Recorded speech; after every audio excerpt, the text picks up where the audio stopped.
Did we just see a preseason preview of a possible NBA Finals matchup? Y'all, the Denver Nuggets, they look markedly different than they did last year, especially from the bench. The starters, they look as dominant as ever. Y'all, Abu Dhabi, Denver Nuggets, Boston Celtics. Y'all know what time it is, y'all. Let's get it.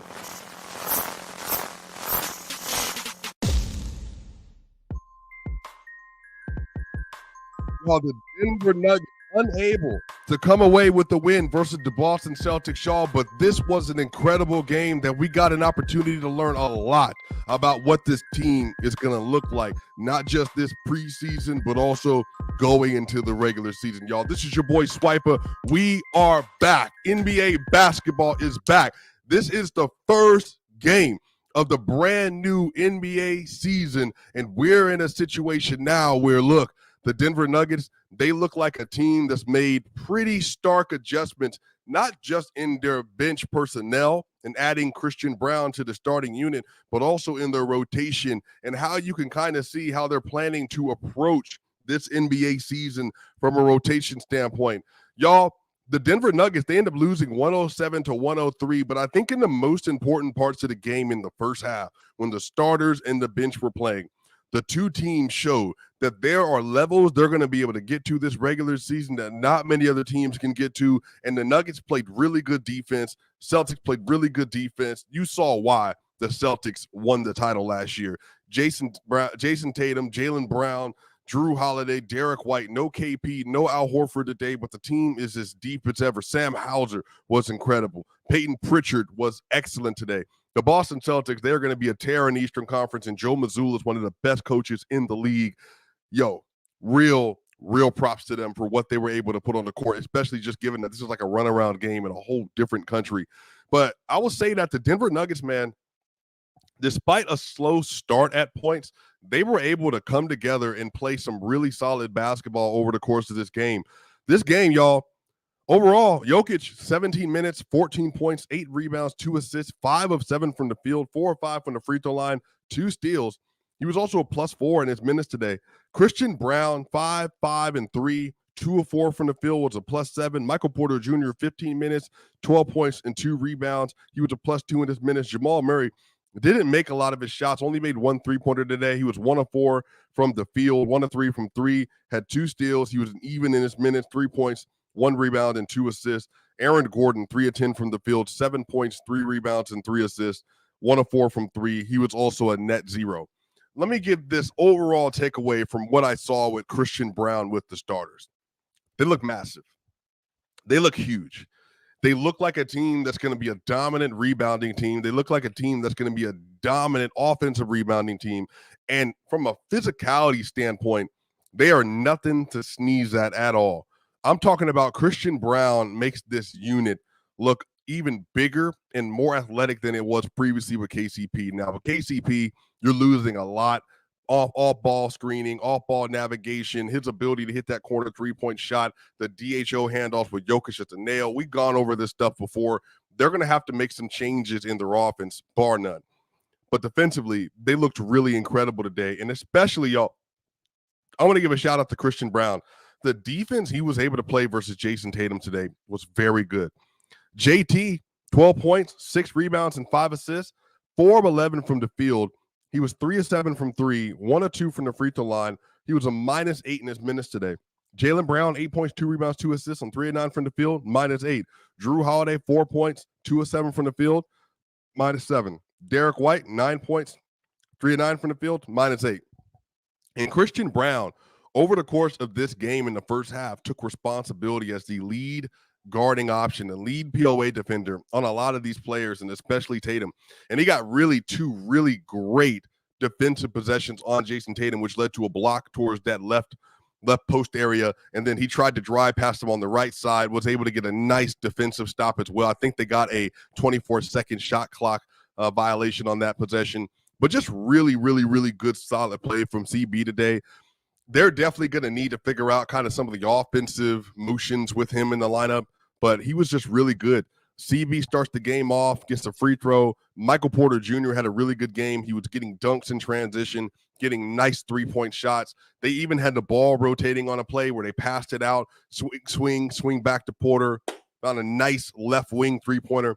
They're going to have like a lot of opportunity this season to really figure out some of their spacing and how they want to spread the ball around. Overall, the Nuggets ended up getting 32 three-pointers today. They got 20 three-pointers up in the first half, which I think is a significant number for this team because I think they're going to have to incorporate more and more of that in their offense given where they are. Aaron Gordon today, he took a good bit of three-pointers. Russell Westbrook, who we're going to get to in a minute, took a good bit of three-pointers. Jokic today, I don't believe that he took a three-point shot at all. He was 5 of 7 from 2, 4 or 5 from 3, and just obviously looks like the best player in the world. One thing I did want to note about Joker, Brian Scalabrine, he is the Boston Celtics announcer, one of them. He basically asked a rhetorical question, and basically said that if there was a player, the two announcers together actually, if there was a player in the NBA that you would most want to avoid in the NBA final setting, who would it be? And it was Nikola Jokic. And that quote was brought up twice. There were two different sections in which Scalabrine referenced that if they wanted to go to the NBA Finals, the player that they would most not want to see, team they most don't want to see, is Jokic and the Denver Nuggets. And that is just because of the fact that Jokic is just, again, he's just consistently been torching them. But I think even just the way their defense work, they really thrive on the perimeter. But in the interior with Al Horford and KP, even though they're very good players, Jokic just would not face a lot of adversity in a series like that. And obviously you would want to make it easy for Murray and for Porter and for Gordon and everybody else. So it was really interesting hearing that, but I think that's just a confirmation. Tatum basically said this summer too that once the Nuggets lost to the Timberwolves, they knew they were winning the NBA Finals. And I think right now the reason why a lot of people are more down on the Nuggets has to do with them getting through the Western Conference, given the fact that they lost to the Minnesota Timberwolves. That's affecting, I think, a lot of people's view of the team, which I think is fair. But I think on the other end of that, man, like the Nuggets have a very high ceiling as well. This regular season, they have a very high ceiling in terms of what they're going to be able to accomplish, how good they could possibly be. But it's definitely going to take them investing in their game plan, investing in what they need to do, investing in figuring out the lineups and rotations. But I think they did a great job of that today. And I'm going to go ahead and get to the bench, y'all. Russell Westbrook in this game, 12 points, 4 rebounds, and 8 assists. Now, he was just 3 of 10 from the field, but he was 3 of 6 from 3, 0 of 4 from the inside the paint. He was 0 of 4 in layups, I believe, as well. But he was 3 of 4 from the free throw line, had 2 turnovers, 8 assists and 2 turnovers. That's actually very good. He was +4 in his minutes. Now, let me tell you what Coach Malone did and the rest of the coaching staff.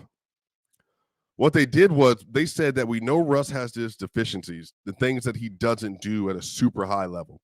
How can we protect the Nuggets and Russ from those things and put him in advantageous lineups that would take advantage of his skill set and his ability?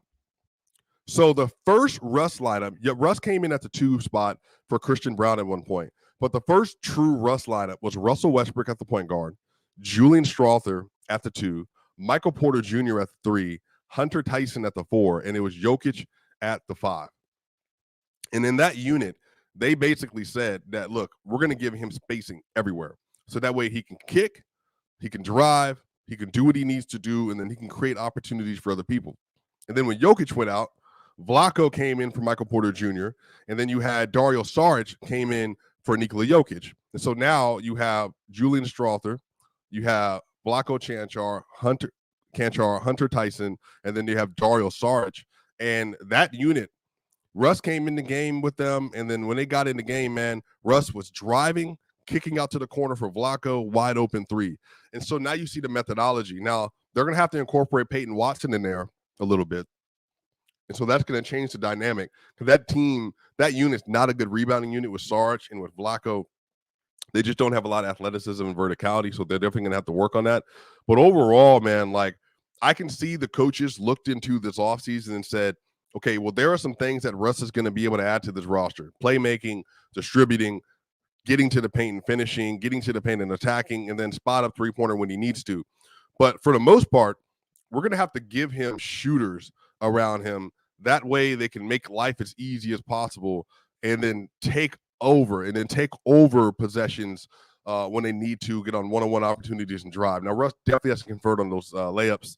Like, if Russ converts on these layups today, like it makes 2 of the 4, then we're having an even better game. 16 points and 8 assists, and now he's 5 of 10 from the field as a whole.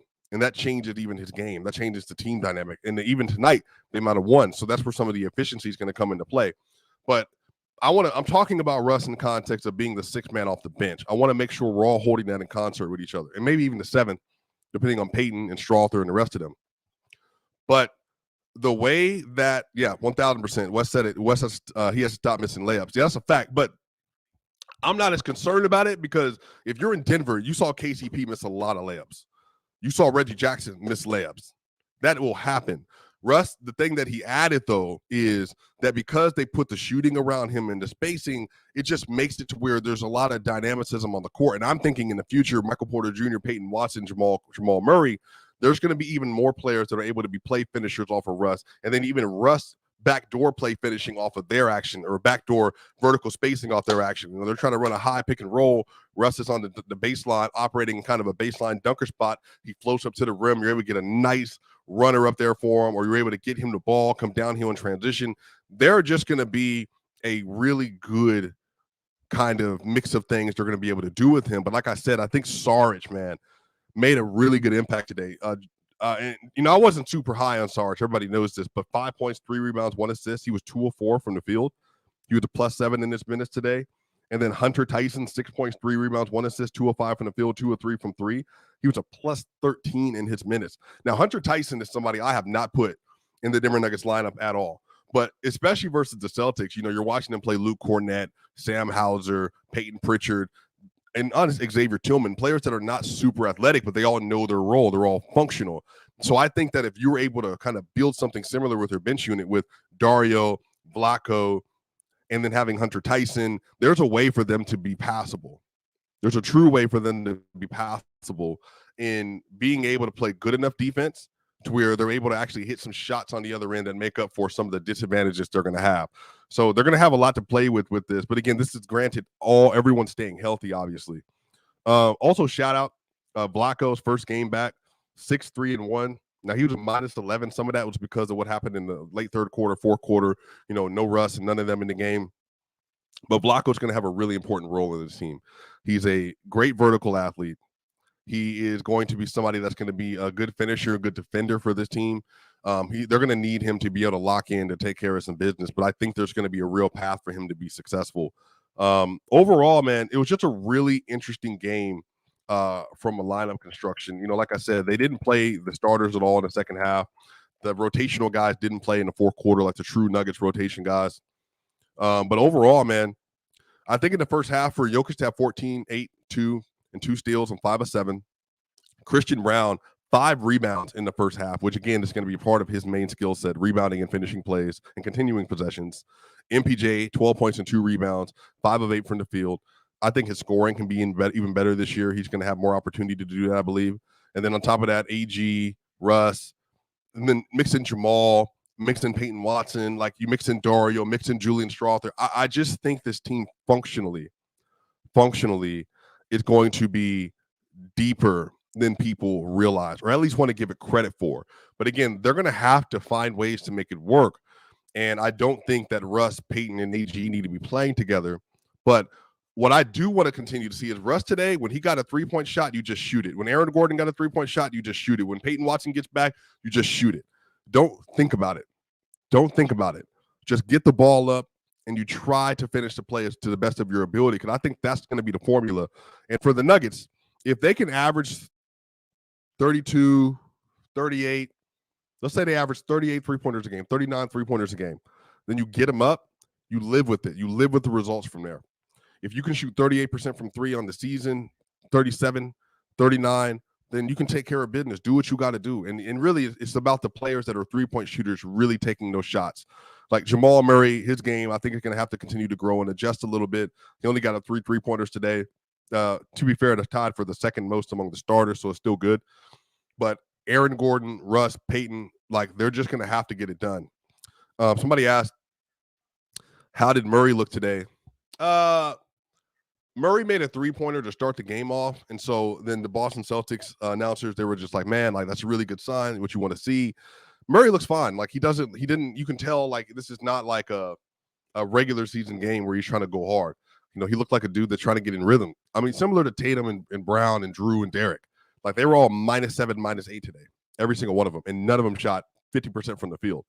So I think similarly, he's just kind of getting his cadence back in basketball, but you can see that there's going to be ways for Murray, Westbrook, Dario, Jokic, Peyton, Strother, Christian, MPJ, AG, like, and then like I said, man, Vlatko Čančar, like there's a path for the Nuggets to be able to play really well and to be able to run a legitimate 9-10 man rotation and keep people fresh.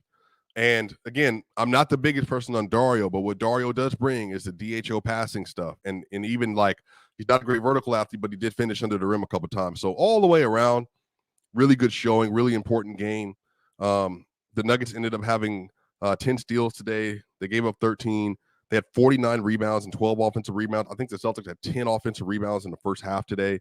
Nuggets had 23 turnovers and 29 assists, so you don't love that. Don't love to see that. The starters didn't have a lot. The starters had 1, 2, 4, 7, 8 turnovers today. Vlatko had 4 on his own. And then turnovers, Hunter Tyson had 4 on his own. Hunter Tyson had 2. Westbrook had 2. And then Trey Alexander, 3 points, 4 rebounds, 2 assists for Trey today, -9. He also had a turnover as well. So, again, I do think this team is just going to be better than people realize, man. I think that coupled around Joker, Jamal, AG, and MPJ, Christian, Peyton, Russ, Julian Strother, they're just going to have a lot of options to kind of tap into depending on the night that they're going to need from each player. So, anyway, it was a really good game, really good first start, y'all. I'm really excited to see how the team continues to put it together. Yeah, they're going to play together, the rhythm. I know what time it is, man. Y'all, Swipa gang. Make sure y'all like, share, and subscribe. Y'all know what time it is. We got more and more games coming up, more content coming up. Y'all know what's talking about. The Denver Nuggets are back. Yo, the starters look elite as ever. They look deeper than ever. Yo, y'all know what time it is. I'll see y'all.